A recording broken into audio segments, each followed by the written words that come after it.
That is not a hybrid. That's a little more impressive. This is a huge Mercedes-Benz C250 CDI. That is a hyper hybrid right there. This is a gigantic car. It gets up to 45 miles a gallon and has a top speed of 155 miles a gallon. That is awesome. Turbo diesel as well. Also, we have the Smart for 2, that little tiny little mouse car. No, don't do buy this that. car, please. You'll don't die. do that. You will die if you hit a speed bump.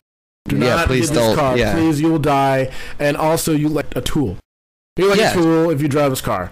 Don't do that. You don't want to look like a tool, ladies and gentlemen. Volkswagen Blue Motion Polo.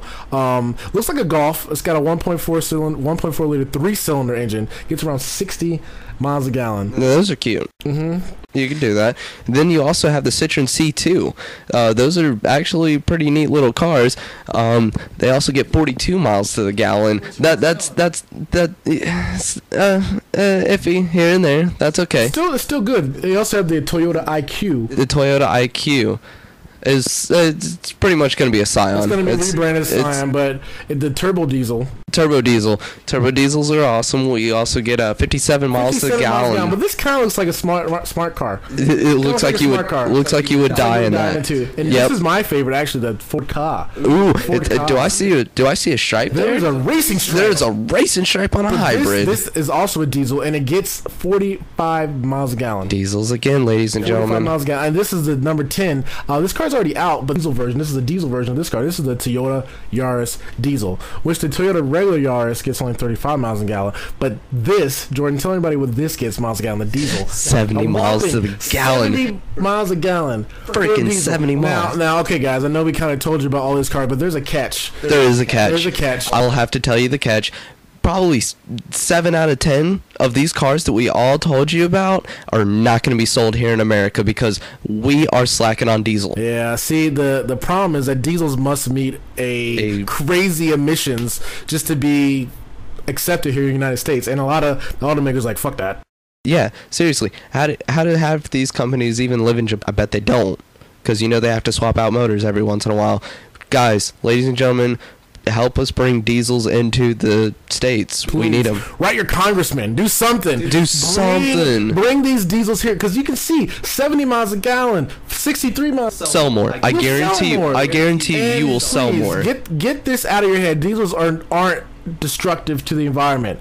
They're not. Do biodiesel, like I said on the last episode. Check that out. Last episode, we reviewed Dodge, also green cars. Now, that was a top 10 list. My favorite car on that list was the Ford Ka.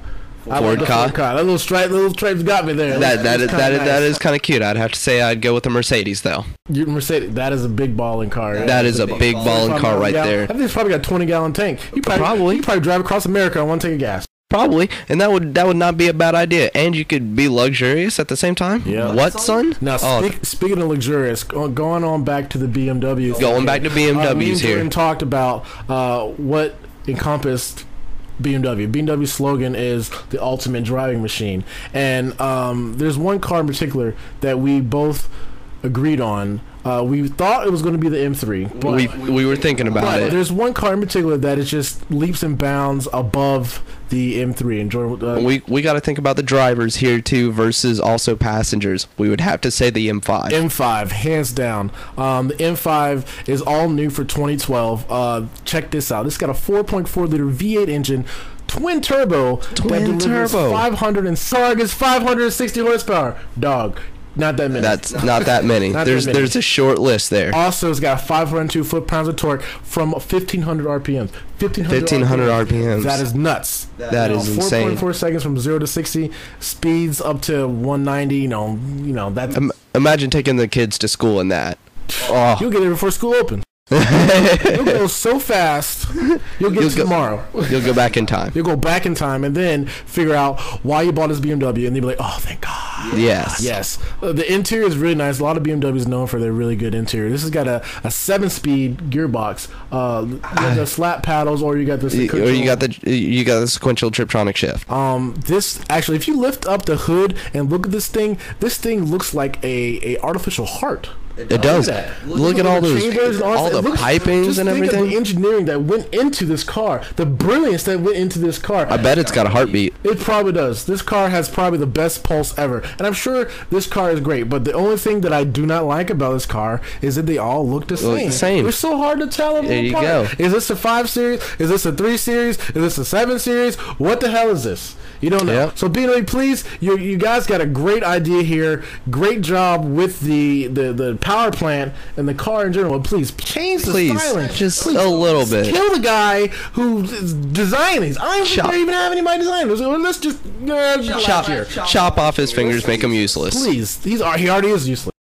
Well, I mean, make him even more useless. Hire a nutless monkey. I'm sure a nutless monkey. A nutless monkey. A nutless monkey can probably produce a better looking car than. Why don't most 14, 13-year-old boys who draw cars, they need to be hired on because they come up with good ideas. Child labor. Look at that. There you go. We just saved you guys a ton of money from hiring anything.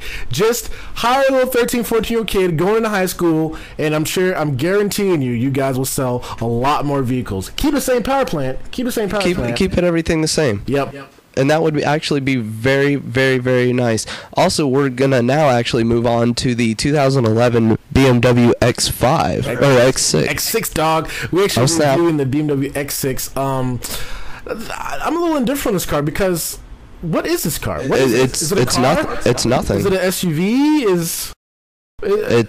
It's not anything, really. You know what they actually label it as?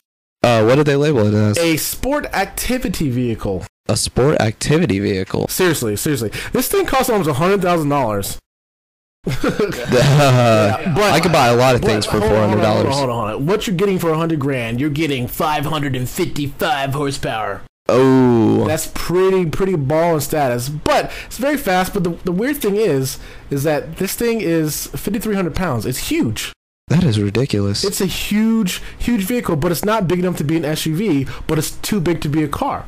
But what would you use it as? I mean, I don't get it. You can't have a road car, SUV, all track, whatever. No, you can't do that. They tried too hard. They did. They tried too hard. They failed. They failed miserably. This car is ugly. It looks like all the other cars. Who knows what they were thinking? Because this looks like an ice cream cone, a melting ice cream cone. Yeah, pretty much. They really just should not have tried too hard on this. Rims, a tiny little grill. Like, it doesn't look appealing. Would you spend $100,000 on this thing? No. How much gas mileage does it get, Phil? Oh, man. This thing only gets 14 miles a gallon. And you know what's funny? The car we did last week was the Dodge Durango Citadel. And that car is much bigger. It seats much more people. A little less powerful. But it's 18. I mean, that makes no sense. Here's the big thing. It's $50,000 cheaper.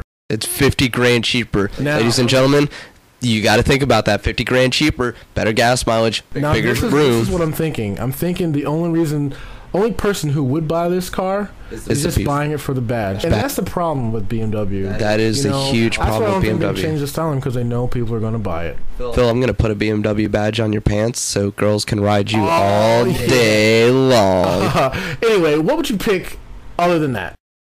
Other than that, what would you pick? Just any BMW car? No. Any. Obviously, we can't categorize it because we don't know what the fuck it is. Okay. But for $100,000, I'd $100,000, buy an Audi R8. But I'd probably buy an Audi R8. But stick with the Durango. Stick with the Durango. If you need to move people around, if you need a smaller SUV, just get the X5. The X5M is like $10,000 cheaper, and it's a little bigger. Yeah, I mean, it'd make completely more sense, guys. Stick with Durango or anything else. Now, with that said, guys, this is actually the end of the episode. Please tune in next week. We actually don't know what we're going to be talking about. You guys need to let us know. Well, you need to. I mean, come on, give us some more hints. We got Ford and Volkswagen fighting here. Ford, Volkswagen fighting head to head. So let us know. Thank you guys for tuning in. Again, I am Phil, and I'm Jordan. This has been Backseat Drivers. Good night. Night.